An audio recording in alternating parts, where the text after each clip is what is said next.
नमस्ते मंडळी, आज आपण करणार आहोत अगदी घरगुती आणि उपवासासाठी चालणारे असे रसगुल्ले. हे रसगुल्ले उपवासाकरता अगदी चालतीलच असं तुम्हाला मी का सांगितलं आहे, तर हा व्हिडिओ तुम्ही पूर्ण बघा, म्हणजे तुम्हाला कळेल. अगदी सोप्या पद्धतीने आणि परफेक्ट मेजरमेंट घेऊन कसे बनवायचे घरच्या घरी असे सॉफ्ट, तोंडात विरघळणारे असे रसगुल्ले. मार्केटमधले आणण्यापेक्षा घरीच तुम्हीसुद्धा बनवून बघा. अगदी सोप्या पद्धतीने एक टिप्ससोबत आणि ट्रिक्ससोबत मी सांगितलेले आहेत. तर व्हिडिओ पूर्ण बघा, म्हणजे तुम्हालासुद्धा कळेल की घरच्या घरी असे सॉफ्ट, जाळीदार आणि तोंडामध्ये विरघळणारे रसगुल्ले कसे बनवायचे. अगदी टम्म फुललेले आहेत आणि मस्त बनलेले आहेत. तर व्हिडिओ तुम्ही पूर्ण बघा, शेवटपर्यंत बघा, म्हणजे तुम्हालासुद्धा कळेल की आपण हे रसगुल्ले कसे बनवले आहेत. चला तर जास्त काही न बोलता आपण लगेचच व्हिडिओला सुरुवात करूया. तर इथे आपण रसगुल्ले बनवण्याकरता गाईचं दूध वापरायचं आहे. गाईच्या दुधामध्ये फॅट कमी असल्यामुळे आपण तेच वापरतो. गाईच्या दुधामुळे अगदी मस्त रसगुल्ले बनतात.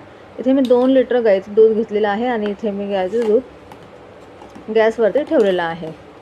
आता आपल्याला याला उकळी येऊ द्यायची आहे. दुधाला उकळी येऊस्तोपर्यंत इथे आपण त्याच्या दूध फाडण्याकरता लिंबाचा रस काढून घेऊया. इथे आपण उपवासासाठी चालणारे करणार, त्याच्यामुळे मी लिंबाचा रस वापरते, नाहीतर तुम्ही विनेगरसुद्धा वापरू शकतात. लिंबाचा रस कसा उपवासाला पण चालतो, त्याच्यामुळे मी लिंबू वापरलेत. आता मी 1 लिटर करता 2 लिंबू लागतील. 2 लिटर करता इथे मी 4 लिंबांचा वापर केलेला आहे. हे बघा, अशा पद्धतीने लिंबू आपल्याला मस्तपैकी गाळणीने याचा रस गाळून घ्यायचा, कारण की याच्यामध्ये जे रेषा असतात ना, ते आपल्या दुधामध्ये जाता कामा नये. त्या दुधामध्ये गेल्या तर आपला जो छेना पण तयार होणार आहे ना, तो बरोबर होणार नाही. नंतर मग रसगुल्ले पण हे आपण जेव्हा पाकात टाकू उकळायला तेव्हा ते फाटतील. त्याच्यामुळे आपल्याला लिंबाचा रस गाळून घ्यायचा आहे. आता अशा पद्धतीने मी 4 लिंबांचा रस काढून घेतला आहे आणि इथे मी 2 लिटर दूध घेतलं होतं म्हणून. हे बघा, दूध आपण गरम करायला ठेवलेलं आहे. आता दुधाला आपल्याला छान उकळी येऊ द्यायची. दूध उकळते तोपर्यंत आपण इथे एका कढईमध्ये 1.5 कप साखर घ्यायची आहे आणि त्याच्यामध्ये आपण टाकणार आहोत 2.5 कप पाणी. हे बघा, आता आपल्याला ही चासणी नंतर जेव्हा आपण रसगुल्ले पूर्ण बनल्यावरती जेव्हा आपण त्या चासणीत टाकू ना, ती चासणी पहिल्यांदा आपल्याला बनवून घ्यायची आहे. तो साखरेचा पाक आपण पहिले बनवून घेऊया. तर इथे मी अशा पद्धतीने साखर आपल्याला विरघळायची आणि त्याच्यामध्ये 2 वेलदोडे मी असे सोलून टाकते. याच्यामुळे छान फ्लेवर येतो. आपल्याला फक्त ही चासणी पातळ करायची, म्हणजे फक्त साखर विरघळेपर्यंत आपल्याला हिला गॅसवरती होऊ द्यायची आहे. जास्त याचा पक्का पाक वगैरे करायचा नाही आहे.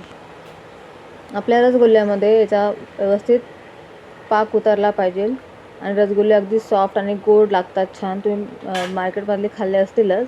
तर आता आपली साखर बघा पूर्णपणे विरघळली आहे. आता हिला आपल्याला थोडीशी उकळी द्यायची. इथे दूध पण आपलं छान उकळलेलं आहे. दुधाला एक उकळी आली म्हणजे दूध असं वरती आलं ना, की आपल्याला त्याला एकसारखं हलवत राहायचं. त्याच्यावरती अजिबात मलाई येऊ द्यायची नाही आहे, एवढं मात्र तुम्ही लक्षात ठेवा.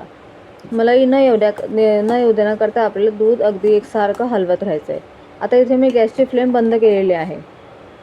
दूध वरती आलं की आपण लगेच गॅसची फ्लेम बंद करायची आणि दूध आपल्याला 2 ते 3 मिनटं थोडं थंड करून घ्यायचं आहे. म्हणजे एकदम पण थंड नाही, तर त्याच्यातल्या ज्या वाफा निघतात ना, त्या पूर्णपणे आपल्या बंद झाल्या पाहिजे आणि दुधावर मलाई येण्याची जी प्रोसेस असते ती कमी झाली पाहिजे. अशा पद्धतीने आपल्याला दूध हलवत 3 ते 4 मिनटं थोडं थंड करून घेते. इथे आपला पाक पण रेडी झालेला होता. तो आता मी एका भांड्यामध्ये काढून घेते. हा आपल्याला नंतर लागणार आहे. आता आपलं दूध पण छान बघा 2 ते 3 मिनटं मी अशी चांगलं हलवून घेतलेलं आहे व्यवस्थित त्याला. ही प्रोसेस मात्र तुम्ही करायला विसरू नका. आता आपण याच्यामध्ये लिंबाचा रस टाकायचा. लिंबाचा रस डायरेक्ट नका टाकू, त्यात थोडंसं पाणी टाकते मी आणि मग आपण थोडं थोडं करून टाकायचा. एकदम लिंबाचा रस ओतायचा नाही आहे. 2 ते 3 मिनटानंतर जेव्हा आपण दूध थोडंफार थंड करतो ना, त्यानंतर आपल्याला लिंबाचा रस किंवा तो विनेगर जे टाकणार आहे ते ॲड करू शकतात. अशा पद्धतीने चमच्याने थोडं थोडं टाकून दूध आपल्याला मिक्स करत जायचं आहे. हे अशा प्रकारे. आता तुम्ही जर 1 लिटर दूध घेतलं तुम्हाला 2 लिंबू लागतील आणि 2 लिटर दूध घेतलं तर 4 लिंबू. आता मी इथे 2 लिटर दूध घेतलं होतं ना, त्याच्यामुळे मी 4 लिंबांचा वापर केलेला आहे. अशा पद्धतीने थोडं थोडं चमच्याने आपल्याला लिंबाचा रस टाकून हलक्या हाताने चमचा याच्यामध्ये ढवळत जायचं आहे. हळूहळू आपोआप आपलं दूध हे फाटत जाईल आणि दूध आणि पाणी म्हणजे आपलं छेना आणि पाणी असं वेगवेगळं जेव्हा दिसेल आपल्याला, तेव्हा समजून द्यायचं की आपलं हे दूध व्यवस्थित फाटलेलं आहे, आपला छेना आपला तयार झालेला आहे. हे बघा, हळूहळू टाकायचं आहे, जसं ज्या पद्धतीने मी जे टाकते त्या पद्धतीने तुम्हाला करायचं आहे. तुम्ही पाहू शकताय अगदी थोड्या थोड्या वेळाने बरोबर टाकल्यावरती आपल्याला आपला मस्तपैकी छेनावरती आलेला आहे. पाणी वेगळं झालेलं आहे आणि छेना वेगळा झालेला आहे, तुम्ही पाहू शकताय व्हिडिओमध्ये. आता आपल्याला एक स्ट्रेनरच्या साहाय्याने त्याला गाळून घ्यायचं आहे. स्ट्रेनरमध्ये मी इथे सुती कापडा ठेवणार आहे आणि सुती कापड्यावरती आपल्याला हे पूर्ण हा छेना जो आहे तो गाळून घ्यायचा आहे. म्हणजे एक्स्ट्रा ते जे पाणी असेल ना ते कपड्याद्वारे खाली निघून जाईल आणि आपल्याला अगदी व्यवस्थित छेना मिळेल. अशा प्रकारे आपल्याला पूर्णपणे गाळून घ्यायचं आहे. आता आपण याच्यामध्ये लिंबाचा रस टाकल्यामुळे आपला जो छेना आहे ना तो जरा आंबट असतो, आंबट होऊ शकतो. त्याच्यामुळे आपल्याला याला स्वच्छ पाण्याने धुवून घ्यायचं आहे. 2 ते 3 पाण्याने मी इथे स्वच्छ असं हलवून व्यवस्थित हा छेना धुवून घेणार आहे. याच्यामुळे काय होईल, आपण जेव्हा रसगुल्ले करू ना तेव्हा त्याची टेस्ट अगदी व्यवस्थित राहील आणि ते अगदी सॉफ्ट बनतील. थोडं जरी याच्यामध्ये लिंबाचं आंबटपणा राहिला तर ते जे तुम्ही रसगुल्ले बनवणार ते पाकामध्ये आपण जेव्हा त्यांना टाकू ना ते सुटतील किंवा पसरतील. त्याच्यामुळे ही काळजी आपल्याला घ्यायची आहे. इथे मी 2 ते 3 पाण्याने छेना अगदी व्यवस्थित धुवून घेतलेला आहे. आता आपल्याला ह्या कपड्याला अशी गाठ मारून व्यवस्थित त्याला आपण त्याच्यातलं जेवढं पण पाणी आहे तेवढं पूर्ण काढून घ्यायचं आहे व्यवस्थित पिळून. तुम्ही याला नळाला सुद्धा बांधू शकतात किंवा याच्यावर काहीतरी वजन ठेवून याला 15 ते 20 मिनिटाकरता साईडला ठेवायचं, म्हणजे जेणेकरून याच्यातलं पूर्ण पाणी निघायला पाहिजे. सगळ्यात शेवटी थोडंसं जे पाणी ठेवतं ना ते मी एका वाटीमध्ये काढून घेते. याचा काय उपयोग करायचा आहे ते तुम्हाला मी पुढे सांगेलच, व्हिडिओ पूर्ण बघा.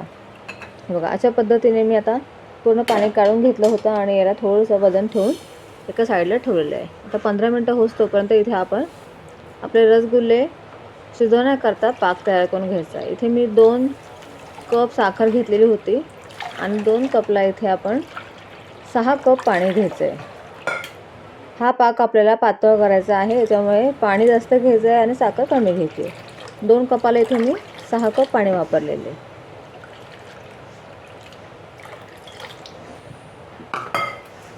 अशा प्रकारे आता आपण टाकून घ्यायचं आणि गॅसची फ्लेम हाय करायची आहे. आणि आता आपल्याला याच्यातली साखर पूर्णपणे विरघळवून देऊन ह्या पाकाला आपल्याला चांगली उकळी येऊ द्यायची आहे.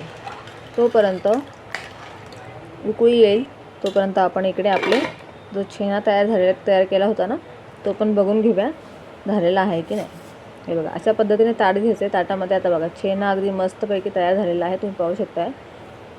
त्यातलं पूर्णपणे पाणी निघाले. थोडंफार मॉइश्चर राहील, एकदम पण जास्त पाणी नका राहू देऊ, नाही तर मग आपले रसगुल्ले बनणार नाही. त्याच्यामुळे आपल्याला थोडंसं